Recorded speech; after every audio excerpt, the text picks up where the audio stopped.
I don't care who it is. No one can be more Christian than Christ.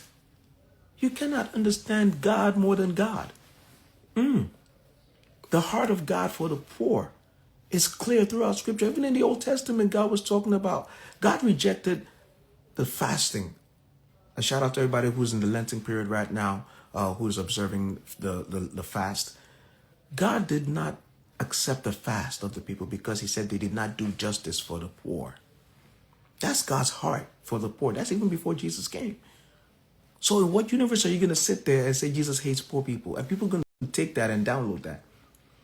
The Bible talks about the Bereans. Said the Bereans were wise because they listened to Paul the apostle. I doubt if your pastor is as spiritual or more spiritual than Paul. I don't think so. I do not think so. Hey, you could prove me wrong. But I mean, I don't think your pastor has had that much of an impact on Christianity like Paul the apostle. So I'm going to go with Paul, okay? I'm going to just go with him. So if Paul the apostle is in that scenario, and Paul is explaining to us in no uncertain terms about the relationship between Jesus Christ and why he came. And Paul was able to tell Peter at some point that I don't like what you did. Paul spoke up when Peter started behaving differently when the brothers came from Jerusalem. I hope you know, I'm sure you know the story. The brothers came from Jerusalem and, they were like, oh, listen. Peter was like, oh, I'm not going to hang out with the Gentiles who were with me for a while. I'm not going to hang out with them no more. The brothers have come from Jerusalem. I'm going to hang out with the Jerusalem brothers. Those are the real ones. And Paul called him out. Paul was a junior apostle to Peter by every stretch of the imagination. But Paul called him out. He said, bro, he said, I told him, hey, senior apostle, most essential senior apostle, most superintendent senior apostle, you messed up. He said, I told him that it was wrong for him to act differently to the brothers, to the Gentiles who have become believers, just because the brothers from Jerusalem had shown up. So that's a junior apostle speaking to a senior apostle. So this idea that you cannot speak, you cannot admonish, you cannot advise or counsel elders, it's not biblical. Paul literally tells Timothy in the Bible, he said, counsel elders.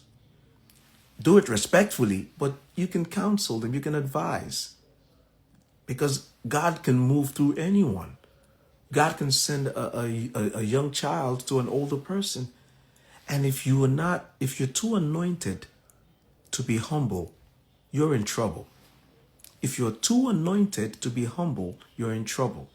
And that's what we have right now. A lot of people are so anointed they cannot be corrected.